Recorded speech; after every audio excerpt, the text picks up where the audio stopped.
ਕਿ ਕੇਸਕੀ ਵੀ ਕਕਾਰ ਹੈ, ਚਾਰ ਰਹਿਤਾਂ ਅਤੇ ਚਾਰ ਕੁਰੈਤਾਂ ਹਨ। ਕਿ ਕਕਾਰ ਵੀ ਚਾਰ ਹੀ ਹਨ।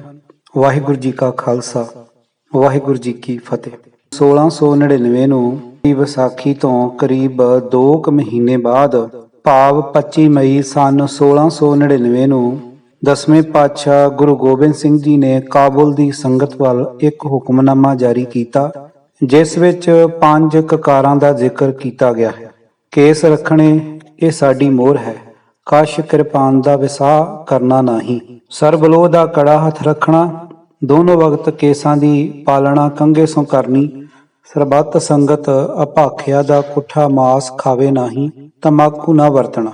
ਇਸ ਹੁਕਮਨਾਮੇ ਵਿੱਚ ਕੇਸਕੀ ਦਾ ਕੋਈ ਜ਼ਿਕਰ ਨਹੀਂ ਹੈ। ਗ੍ਰੰਥ ਪਾਤਸ਼ਾਹੀ 10ਵੀਂ ਵਿੱਚ ਫਾਰਸੀ ਬੋਲੀ ਦੇ ਸ਼ੇਅਰ ਇਉਂ ਹਨ: ਨਿਸ਼ਾਨੇ ਸਿੱਖੀ ਈ 5 ਹਰਫ ਕਾਫ, ਹਰਗਿਜ਼ ਨਾ ਬਾਸ਼ਦ ਈ 5 ਮੁਆਫ।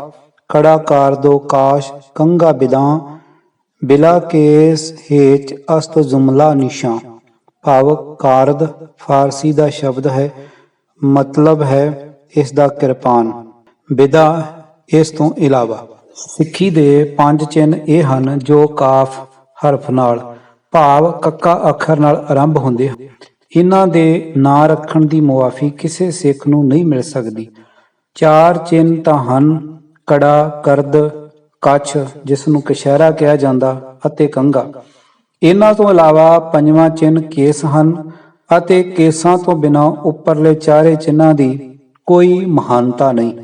ਇਹਨਾਂ ਚਿੰਨ੍ਹਾਂ ਵਿੱਚ ਵੀ ਕੇਸਕੀ ਦਾ ਕੋਈ ਜ਼ਿਕਰ ਨਹੀਂ। ਪੁਰਾਤਨ ਰਹਿਤਨਾਮਿਆਂ ਵਿੱਚ ਵੀ 5 ਕੱਕੇ ਹੀ ਦਰਸਾਏ ਹਨ, ਜਿਵੇਂ ਕੱਛ, ਕੇਸ, ਕੰਘਾ, ਕਿਰਪਾਨ, ਕੜਾ ਔਰ ਜੋ ਕਰੋ ਬਖਾਨ। ਇਹ ਕੱਕੇ 5 ਤੁਮ ਮਾਨੋ, ਗੁਰੂ ਗ੍ਰੰਥ ਕੋ ਸਭ ਤੁਮ ਜਾਨੋ। ਰਹਿਤਨਾਮਾ ਭਾਈ ਪ੍ਰਹਿਲਾਦ ਸਿੰਘ ਜੀ। ਰਹਿਤਨਾਮਿਆਂ ਵਿੱਚ ਵੀ 5 ਕੱਕਿਆਂ ਵਿੱਚ ਕੇਸਕੀ ਦਾ ਕਿਤੇ ਜ਼ਿਕਰ ਨਹੀਂ। ਰਹਿਤਨਾਮਾ ਤਾਂ ਕੋਈ ਸਿੱਖ, ਕੋਈ ਜਥਾ, ਕੋਈ ਸੰਤ ਵੀ ਲਿਖ ਸਕਦਾ ਹੈ, ਪਰ ਸਿੱਖ ਪੰਥ ਵੱਲੋਂ ਤਿਆਰ ਕੀਤਾ ਗਿਆ ਰਹਿਤਨਾਮਾ ਜ਼ਿਆਦਾ ਪ੍ਰਮਾਣਿਕ ਹੋਵੇਗਾ।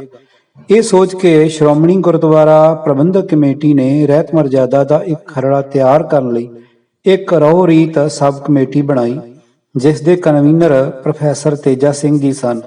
ਉਹਨਾਂ ਸਮੇਤ ਕੁੱਲ ਮੈਂਬਰ 25 ਸਨ, ਜਿਨ੍ਹਾਂ ਵਿੱਚ ਭਾਈ ਰਣਧੀਰ ਸਿੰਘ ਜੀ ਵੀ ਸਨ। ਸੰਨ 1931 ਵਿੱਚ ਮੈਂ ਖਾਲਸਾ ਕਾਲਜ ਅੰਮ੍ਰਿਤਸਰ ਵਿੱਚ ਪੜ੍ਹਦਾ ਸਾਂ। ਪ੍ਰੋਫੈਸਰ ਤੇਜਾ ਸਿੰਘ ਜੀ ਸਾਨੂੰ ਅੰਗਰੇਜ਼ੀ ਕਵਿਤਾ ਪੜ੍ਹਾਉਂਦੇ ਸਨ। ਉਹ ਰੋਜ਼ ਸਭ ਵੱਲੋਂ ਦਰਸ਼ਨ ਕਰਨ ਦੇ ਨਿਯਤ ਸਮੇਂ ਤੋਂ ਪਹਿਲਾਂ 1 ਘੰਟਾ ਧਰਮਸ਼ਾਲਾ ਸ੍ਰੀ ਗੁਰਦੁਆਰਾ ਸਾਹਿਬ ਵਿੱਚ ਸ੍ਰੀ ਗੁਰੂ ਗ੍ਰੰਥ ਸਾਹਿਬ ਦੀ ਕਥਾ ਕਰਦੇ ਸਨ। ਥੋੜੇ ਕੁ ਵਿਦਿਆਰਥੀ ਹੀ ਇਸ ਦਾ ਲਾਭ ਲੈਂਦੇ ਸਨ। ਮੈਂ ਵੀ ਉਹਨਾਂ ਵਿੱਚੋਂ ਇੱਕ ਸਾਂ। ਇਸ ਕਰਕੇ ਪ੍ਰੋਫੈਸਰ ਤੇਜਾ ਸਿੰਘ ਜੀ ਨਾਲ ਮੇਲ ਜੋਲ ਦਾ ਸਮਾਂ ਮੈਨੂੰ ਵੀ ਮਿਲਿਆ। ਉਹਨਾਂ ਦੱਸਿਆ ਸੀ ਕਿ ਪੁਰਾਤਨ ਰਹਿਤਨਾਮਿਆਂ ਵਿੱਚ ਕੁਝ ਗੱਲਾਂ ਗੁਰਬਾਣੀ ਗੁਰਮਤਿ ਤੋਂ ਉਲਟ ਹਨ। ਸ਼੍ਰੋਮਣੀ ਕਮੇਟੀ ਚਾਹੁੰਦੀ ਹੈ ਕਿ ਉਹ ਗੱਲਾਂ ਕੱਢ ਦਿੱਤੀਆਂ ਜਾਣ, ਨਾਲੇ ਸਾਰੇ ਰਹਿਤਨਾਮਿਆਂ ਵਿਚਲੀਆਂ ਸਾਰੀਆਂ ਗੱਲਾਂ ਨੂੰ ਵਰਤਮਾਨ ਸਮੇਂ ਅਨੁਸਾਰ ਤਰਤੀਬ ਦੇ ਕੇ ਵਾਰਤਕ ਵਿੱਚ ਲਿਖ ਕੇ ਛਪਵਾਈਏ। ਖੈਰ, ਇਸ ਸਬ ਕਮੇਟੀ ਦੇ 3 ਸਮਾਗਮ 4 ਅਤੇ 5 ਅਕਤੂਬਰ 1931 ਤੇ 3 ਜਨਵਰੀ ਤੇ 31 ਜਨਵਰੀ 1932 ਨੂੰ ਸ੍ਰੀ ਅਕਾਲ ਤਖਤ ਸਾਹਿਬ ਤੇ ਹੋਏ। 25 ਮੈਂਬਰਾਂ ਵਿੱਚੋਂ 14 ਮੈਂਬਰਾਂ ਨੇ ਭਾਗ ਲਿਆ। 4 ਹੋਰ ਸੱਜਣ ਵੀ ਕਦੀ-ਕਦੀ ਭਾਗ ਲੈਂਦੇ ਰਹੇ। ਖਰੜਾ ਸ਼੍ਰੋਮਣੀ ਕਮੇਟੀ ਨੂੰ ਪੇਸ਼ ਕੀਤਾ ਗਿਆ। ਸ਼੍ਰੋਮਣੀ ਕਮੇਟੀ ਦੀ ਇੱਛਾ ਅਨੁਸਾਰ 8 ਮਈ 1932 ਨੂੰ ਖਰੜੇ ਤੇ ਮੁੜ ਵਿਚਾਰ ਹੋਈ, ਜਿਸ ਵਿੱਚ ਘੱਟੋ-ਘੱਟ 10 ਮੈਂਬਰ ਹਾਜ਼ਰੀ ਭਰਦੇ ਸਨ, ਜਿਨ੍ਹਾਂ ਵਿੱਚ ਭਾਈ ਰਣਧੀਰ ਸਿੰਘ ਜੀ ਦੇ ਸੰਗੀ ਸਾਥੀ ਗਿਆਨੀ ਨਾਰ ਸਿੰਘ ਜੀ ਵੀ ਸਨ। ਗਿਆਨੀ ਜੀ ਮੇਰੇ ਦੋਸਤ ਸਰਦਾਰ ਉਜਾਗਰ ਸਿੰਘ ਨਾਰੰਗਵਾਲ ਪਾਸ ਹੋਸਟਲ ਵਿੱਚ ਆਉਂਦੇ ਰਹਿੰਦੇ ਸਨ। ਇਸ ਕਰਕੇ ਮੇਰੇ ਨਾਲ ਵੀ ਉਹਨਾਂ ਦੀ ਜਾਣ ਪਛਾਣ ਸੀ। ਕਈ ਸੱਜਣਾਂ ਦੇ ਜ਼ੋਰ ਦੇਣ ਤੇ ਖਰੜੇ ਤੇ ਮੁੜ ਵਿਚਾਰ ਕਰਨ ਲਈ ਰਹੁ ਰੀਤ ਕਮੇਟੀ ਦਾ ਇੱਕ ਹੋਰ ਸਮਾਗਮ 26 ਸਤੰਬਰ 1932 ਨੂੰ ਹੋਇਆ। ਇਸ ਵਿੱਚ 9 ਮੈਂਬਰ ਹਾਜ਼ਰ ਸਨ, ਜਿਨ੍ਹਾਂ ਵਿੱਚ ਉੱਪਰ ਵਾਲੇ ਗਿਆਨੀ ਨਾਰ ਸਿੰਘ ਜੀ ਵੀ ਸਨ। ਸੰਤ ਤੇਜਾ ਸਿੰਘ MA ਨੇ ਵੀ ਵਿਚਾਰ ਵਿੱਚ ਹਿੱਸਾ ਲਿਆ। 1 ਅਕਤੂਬਰ 1932 ਨੂੰ ਖਰੜਾ ਸ਼੍ਰੋਮਣੀ ਕਮੇਟੀ ਨੂੰ ਫਿਰ ਪੇਸ਼ ਕੀਤਾ ਗਿਆ। ਕਮੇਟੀ ਨੇ ਇਹ ਖਰੜਾ ਛਪਵਾਇਆ ਅਤੇ ਇਸ ਬਾਰੇ ਸੰਗਤਾਂ ਦੀ ਰਾਏ ਪੁੱਛੀ, ਪਰ ਸੱਜਣਾ ਤੇ ਸੰਭਾਵਾਂ ਨੇ ਅਤੇ 21 ਪੰਥਕ ਜਥਿਆਂ ਨੇ ਰਾਏ ਭੇਜੀ। ਜਿਨ੍ਹਾਂ ਵਿੱਚ ਪੰਜਾਬੋਂ ਬਾਹਰ ਰਹਿਣ ਵਾਲੇ ਤੇ ਵਿਦੇਸ਼ਾਂ ਵਿੱਚ ਰਹਿਣ ਵਾਲੇ ਸੱਜਣ ਤੇ ਪੰਥਕ ਜਥੇ ਵੀ ਸਨ। ਇਸ ਖਰੜੇ ਨੂੰ ਸਰਬ ਹਿੰਦ ਸਿੱਖ ਮਿਸ਼ਨ ਬੋਰਡ ਅਤੇ ਸ਼੍ਰੋਮਣੀ ਗੁਰਦੁਆਰਾ ਪ੍ਰਬੰਧਕ ਕਮੇਟੀ ਦੀ ਧਾਰਮਿਕ ਸਲਾਹਕਾਰ ਕਮੇਟੀ ਨੇ ਵੱਖ-ਵੱਖ ਸਮੇਂ ਤੇ ਜੁਦਾ-ਜੁਦਾ ਤੌਰ ਤੇ 1936 ਨੂੰ ਪ੍ਰਵਾਨਗੀ ਦਿੱਤੀ। ਸੰਨ 1938 ਵਿੱਚ ਸਿੱਖ ਰਹਿਤ ਮਰਜ਼ਾਦਾ ਸ਼੍ਰੋਮਣੀ ਕਮੇਟੀ ਨੇ ਪਹਿਲੀ ਵਾਰ ਛਪਵਾਈ। 7 ਜਨਵਰੀ 1945 ਨੂੰ ਧਾਰਮਿਕ ਸਲਾਹਕਾਰ ਕਮੇਟੀ ਨੇ, ਜਿਸ ਵਿੱਚ 8 ਸੱਜਣ ਹਾਜ਼ਰ ਸਨ, ਸਿੱਖ ਰਹਿਤ ਮਰਜ਼ਾਦਾ ਵਿੱਚ ਕੁਝ ਵਾਧੇ ਘਾਟੇ ਕਰਨ ਦੀ ਸਿਫਾਰਿਸ਼ ਕੀਤੀ। 3 ਫਰਵਰੀ 1945 ਨੂੰ ਸ਼੍ਰੋਮਣੀ ਗੁਰਦੁਆਰਾ ਪ੍ਰਬੰਧਕ ਕਮੇਟੀ ਨੇ ਵਾਧਾ ਘਾਟਾ ਕਰਨ ਦੀ ਪ੍ਰਵਾਨਗੀ ਦੇ ਦਿੱਤੀ। ਇਸ ਸਿੱਖ ਰਹਿਤ ਮਰਜ਼ਾਦਾ ਦੀਆਂ ਸਾਰੀਆਂ ਐਡੀਸ਼ਨਾਂ ਵਿੱਚ 5 ਕਕਾਰਾਂ ਵਿੱਚ ਕੇਸਾਂ ਦੀ ਥਾਂ ਕੇਸਕੀ ਦਾ ਨਾਮ ਨਹੀਂ। ਭਾਈ ਰਣਧੀਰ ਸਿੰਘ ਨੇ ਸਿੰਘਾਂ ਦਾ ਪੰਥ ਨਿਰਾਲਾ ਦੇ ਪੰਨਾ 17 ਤੇ ਕਿਸੇ ਗੁਰੂ ਉਪਦੇਸ਼ ਰੇਸ਼ਨੀ ਰਹਿਤਨਾਮੇ ਦਾ ਹਵਾਲਾ ਦਿੰਦਿਆਂ ਲਿਖਿਆ ਹੈ, ਕੱਛ, ਕੜਾ, ਕਿਰਪਾਨ, ਕੰਘਾ, ਕੇਸਕੀ ਇਹ 5 ਕਕਾਰੀ ਰਹਿਤ ਧਾਰੇ ਸਿੱਖ ਸੋਈ। ਭਾਲ ਕਰਨ ਤੇ ਵੀ ਇਹ ਉੱਪਰ ਲਿਖਿਆ ਰਹਿਤਨਾਮਾ ਕਿਤਿਓਂ ਨਹੀਂ ਮਿਲਿਆ। ਮਹਾਨ ਕੋਸ਼ ਵਿੱਚ 17 ਪੁਰਾਤਨ ਰਹਿਤਨਾਮਿਆਂ ਦੇ ਨਾਮ ਦਿੱਤੇ ਗਏ ਹਨ, ਉਹਨਾਂ ਵਿੱਚ ਵੀ ਇਹ ਨਾਮ ਨਹੀਂ। ਜੇ ਭਾਈ ਸਾਹਿਬ ਜੀ ਸਰੀਰ ਵਿੱਚ ਹੁੰਦੇ ਤਾਂ ਉਹਨਾਂ ਤੋਂ ਪੁੱਛ ਲੈਂਦੇ। ਹੁਣ ਤਾਂ ਸ਼ਾਇਦ ਉਹਨਾਂ ਦਾ ਕੋਈ ਸੰਗੀ ਸਾਥੀ ਹੀ ਇਸ ਬਾਰੇ ਗੱਲ ਖੋਲ ਸਕੇ ਅਤੇ ਦੱਸ ਸਕੇ ਕਿ ਇਹ ਕਿੱਥੋਂ ਮਿਲ ਸਕਦਾ ਹੈ ਤਾਂ ਕਿ ਪੜ੍ਹਿਆ ਜਾ ਸਕੇ। ਸੰਨ 1979 ਵਿੱਚ ਮੈਂ ਗੁਰਦੁਆਰਾ ਬੇਬੇ ਨਾਨਕੀ ਜੀ ਬਰਮਿੰਘਮ ਇੰਗਲੈਂਡ ਵਿੱਚ ਲੁਧਿਆਣੇ ਵਾਲੇ ਰਾਗੀ ਜੀਵਨ ਸਿੰਘ ਜੀ ਤੋਂ ਵੀ ਉੱਪਰ ਲਿਖੇ ਰਹਿਤਨਾਮਿਆਂ ਬਾਰੇ ਪੁੱਛਿਆ, ਪਰ ਉਹਨਾਂ ਕਿਹਾ ਮੈਨੂੰ ਤਾਂ ਪਤਾ ਨਹੀਂ, ਤੁਸੀਂ ਨਾਮ ਲਿਖ ਕੇ ਦੇ ਦਿਓ, ਮੈਂ ਤੁਹਾਨੂੰ ਇੰਡੀਆ ਤੋਂ ਪਤਾ ਮੰਗਵਾ ਦਿਆਂਗਾ। ਮੈਂ ਇੱਕ ਕਾਗਜ਼ ਤੇ ਆਪਣੇ ਪਤੇ ਸਮੇਤ ਉੱਪਰਲੀ 2 ਤੁਕੀ ਲਿਖ ਦਿੱਤੀ ਅਤੇ ਲਿਖਿਆ ਕਿ ਪਤਾ ਦਿਓ ਕਿ ਉੱਪਰਲਾ ਰਹਿਤਨਾਮਾ ਕਿੱਥੋਂ ਮਿਲ ਸਕਦਾ ਹੈ ਜਿਸ ਵਿੱਚੋਂ ਇਹ ਲਈ ਗਈ ਹੈ। ਮੈਨੂੰ ਕੋਈ ਉੱਤਰ ਨਹੀਂ ਮਿਲਿਆ। ਇਹ 2 ਤੁਕੀ ਹੀ ਪ੍ਰੋਫੈਸਰ ਅਮਰਜੀਤ ਕੌਰ ਨੇ ਗੁਰਮਤਿ ਰਹਿਣੀ ਦੇ ਪੰਨੇ ਤੇ ਲਿਖੀ ਹੈ, ਪਰ ਉਹਨਾਂ ਨੇ ਲਿਖਿਆ ਹੈ ਕਿ ਉਹਨਾਂ ਨੇ ਇਹ ਰਹਿਤਨਾਮਾ ਭਾਈ ਚੌਪਾ ਸਿੰਘ ਜੀ ਤੋਂ ਲਿਆ ਹੈ। ਰਹਿਤਨਾਮਾ ਭਾਈ ਚੌਪਾ ਸਿੰਘ ਜੀ ਵਿੱਚ ਇਹ 2 ਤੁਕੀ ਹੈ ਹੀ ਨਹੀਂ। ਨਾਲੇ ਉਹ ਰਹਿਤਨਾਮਾ ਤਾਂ ਹੈ ਹੀ ਨਸਰ ਵਿੱਚ। ਜਦ ਸੰਨ 1979 ਵਿੱਚ ਮੈਂ ਗੁਰਮਤਿ ਰਹਿਣੀ ਪੜ੍ਹੀ ਤਾਂ ਮੈਂ ਪ੍ਰੋਫੈਸਰ ਅਮਰਜੀਤ ਕੌਰ ਨੂੰ ਇੱਕ ਪੱਤਰ ਲਿਖ ਕੇ ਬੇਨਤੀ ਕੀਤੀ ਕਿ ਮੈਨੂੰ ਦੱਸਿਆ ਜਾਵੇ ਇਹ ਰਹਿਤਨਾਮਾ ਭਾਈ ਚੌਪਾ ਸਿੰਘ ਕਿੱਥੋਂ ਮਿਲ ਸਕਦਾ ਹੈ ਤਾਂ ਕਿ ਪੜ੍ਹਿਆ ਜਾ ਸਕੇ। ਮੈਂ ਉਹਨਾਂ ਨੂੰ ਇਸ ਵਿਸ਼ੇ ਉੱਤੇ ਕਾਫੀ ਕੁਝ ਲਿਖਿਆ ਸੀ, ਪਰ ਉਹਨਾਂ ਨੇ ਮੈਨੂੰ ਉੱਤਰ ਨਹੀਂ ਦਿੱਤਾ। ਪੁਰਾਤਨ ਸਿੱਖ ਸਾਹਿਤ ਵਿੱਚ ਕੇਸਕੀ ਸ਼ਬਦ ਕਿਤੇ ਨਹੀਂ ਮਿਲ ਰਿਹਾ। ਹਾਂ, ਮਹਾਨ ਕੋਸ਼ ਵਿੱਚ ਇਸ ਸ਼ਬਦ ਦਾ ਅਰਥ ਤਾਂ ਦਿੱਤਾ ਹੈ, ਛੋਟੀ ਪੱਗ ਜੋ ਕੇਸਾਂ ਦੀ ਰੱਖਿਆ ਲਈ ਪਹਿਨੀ ਜਾਂਦੀ ਹੈ, ਪਰ 5 ਕਕਾਰ 5 ਕੱਕੇ ਦੇ ਅਰਥਾਂ ਵਿੱਚ ਕੇਸਾਂ ਦੀ ਥਾਂ ਕੇਸਕੀ ਨੂੰ ਨਹੀਂ ਮੰਨਿਆ ਗਿਆ। ਪ੍ਰੋਫੈਸਰ ਪਿਆਰਾ ਸਿੰਘ ਪਦਮ ਨੇ ਭੱਟਵਹੀ ਪਰਗਣਾ ਥਾਨੇਸਰ ਵਿੱਚੋਂ ਇਹ ਹਵਾਲਾ ਦਿੱਤਾ ਹੈ। ਸ੍ਰੀ ਗੁਰੂ ਗੋਬਿੰਦ ਸਿੰਘ ਜੀ साल 1755 मंगलवार वैसाखी के देहूं कंगा करद केस की कड़ा सबको दिया सब केस धारी किए आगे गुरु की सतगुरु जाने गुरु गुरु जपना गुरु हर थाई सहाई होग। पता नहीं किस भट्ट ने यह वारता वही विच चाड़ी अते कदों चाड़ी, पर जापदा है कि लिखारी नूं सम्मत अते वार दा सही पता नहीं सी। ਉਸ ਨੂੰ ਲਿਖਣਾ ਚਾਹੀਦਾ ਸੀ ਸਾਲ 1756 ਵੀਰਵਾਰ ਵਿਸਾਖੀ ਕੇ ਦਿਓ। ਕੱਛ ਕਸ਼ਹਿਰਾ ਦਾ ਲਿਖਾਰੀ ਨੇ 5 ਕਕਾਰਾਂ ਵਿੱਚ ਜ਼ਿਕਰ ਨਹੀਂ ਕੀਤਾ। ਅੱਗੇ ਗੁਰੂ ਕੀ ਗੁਰੂ ਜਾਣੈ ਲਿਖਣ ਤੋਂ ਜਾਪਦਾ ਹੈ ਕਿ ਲਿਖਾਰੀ ਨੂੰ ਭਰੋਸਾ ਨਹੀਂ ਸੀ ਕਿ ਉਹ ਠੀਕ ਲਿਖ ਰਿਹਾ ਜਾਂ ਗਲਤ। ਗੁਰੂ ਗੁਰੂ ਜਪਣਾ ਗੁਰੂ ਹਰ ਥਾਈ ਸਹਾਈ ਹੋਗ। ਇਹ ਲਿਖਣ ਸ਼ੈਲੀ ਤਾਂ ਗੁਰੂ ਸਾਹਿਬਾਨ ਵੱਲੋਂ ਸੰਗਤਾਂ ਨੂੰ ਭੇਜੇ ਗਏ ਹੁਕਮਨਾਮਿਆਂ ਦੀ ਹੈ। ਲਿਖਾਰੀ ਦਾ ਵਹੀ ਵਿੱਚ ਵਾਰਤਾ ਦਰਜ ਕਰਦਿਆਂ ਇਹ ਕੁਝ ਨਾ ਲਿਖਦਿਆਂ ਵੀ ਸਰ ਸਕਦਾ ਸੀ। ਖੈਰ, ਇਹ ਗੱਲ ਤਾਂ ਠੀਕ ਹੈ ਕਿ ਲਿਖਾਰੀ ਨੇ ਕੇਸਕੀ ਨੂੰ ਕਕਾਰ ਗਿਣਿਆ ਹੈ। ਅੰਮ੍ਰਿਤ ਨਾਮੀ ਮਾਸਕ ਪੱਤਰ ਤਰਨਤਾਰਨ ਤੋਂ ਨਿਕਲਿਆ ਕਰਦਾ ਸੀ। ਉਸ ਵਿੱਚ ਸੰਨ 1930-31 ਵਿੱਚ ਇਹ ਚਰਚਾ ਛਿੜੀ ਸੀ ਕਿ ਕਕਾਰ 5 ਹਨ ਜਾਂ 4।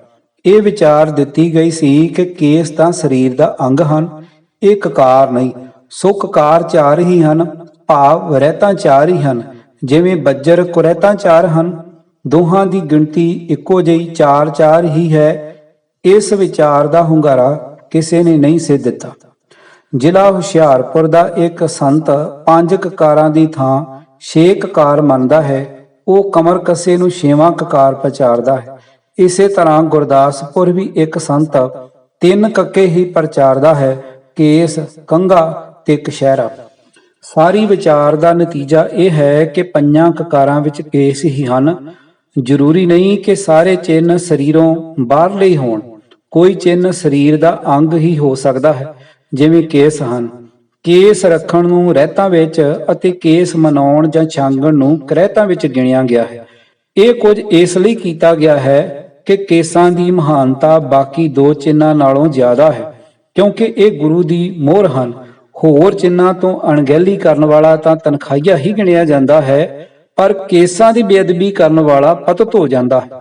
ਤਨਖਾਹੀਏ ਨੂੰ ਤਾਂ ਮਾਫੀ ਹੀ ਲੈਣੀ ਪੈਂਦੀ ਹੈ, ਪਰ ਪਤਿਤ ਨੂੰ ਮੁੜ ਅੰਮ੍ਰਿਤ ਛਕਣਾ ਪੈਂਦਾ ਹੈ। ਮਾਵਾਂ, ਧੀਆਂ, ਭੈਣਾਂ ਅਤੇ ਖੋਦੇ ਸਿੰਘ ਜਿਨ੍ਹਾਂ ਦੇ ਦਾੜੀ ਮੁੱਛਾਂ ਨਹੀਂ ਹਨ, ਪਤਿਤ ਜਾਂ ਤਨਖਾਹੀਏ ਨਹੀਂ ਗਿਣੇ ਜਾ ਸਕਦੇ। ਉਹਨਾਂ ਦੇ ਕੇਸ ਪੈਦਾ ਹੀ ਨਹੀਂ ਹੋਏ, ਉਹਨਾਂ ਕਟਾਏ ਨਹੀਂ। ਦਸਤਾਰ ਫਾਰਸੀ ਦਾ ਸ਼ਬਦ ਹੈ। ਇਸਲਾਮ ਦੇ ਨਾਲ ਇਹ ਵੀ ਭਾਰਤ ਵਿੱਚ ਆ ਵੜਿਆ। ਪੱਗ ਪੰਜਾਬੀ ਦਾ ਸ਼ਬਦ ਹੈ। ਅਲਪਾਰਥਕ ਤੌਰ ਤੇ ਪਗੜੀ ਜਾਂ ਪੱਗੜ ਵੀ ਵਰਤਿਆ ਜਾਂਦਾ ਹੈ।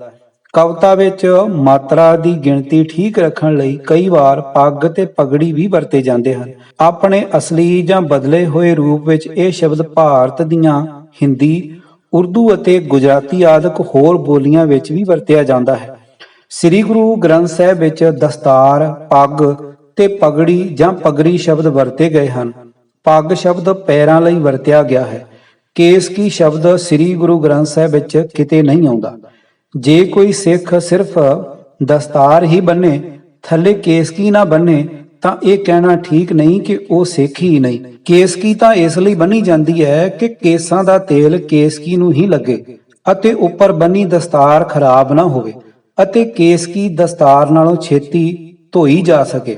ਜੇ ਕੋਈ ਸਿੱਖ ਸਿਰਫ ਕੇਸਕੀ ਹੀ ਭਾਵ ਛੋਟੀ ਦਸਤਾਰ ਹੀ ਬੰਨੇ ਅਤੇ ਉੱਪਰ ਵੱਡੀ ਦਸਤਾਰ ਨਾ ਬੰਨੇ, ਤਾਂ ਇਹ ਕਹਿਣਾ ਅਯੋਗ ਹੈ ਕਿ ਉਹ ਸਿੱਖ ਹੀ ਨਹੀਂ। ਇਸੇ ਤਰ੍ਹਾਂ ਜੇ ਕੋਈ ਸਿੰਘਣੀ ਸਿਰ ਸਿਰਫ ਚੁੰਨੀ ਨਾਲ ਹੀ ਢੱਕੇ ਅਤੇ ਕੇਸਕੀ ਨਾ ਬੰਨੇ, ਤਾਂ ਉਸ ਨੂੰ ਅਸਿੱਖ ਕਹਿਣਾ ਯੋਗ ਨਹੀਂ।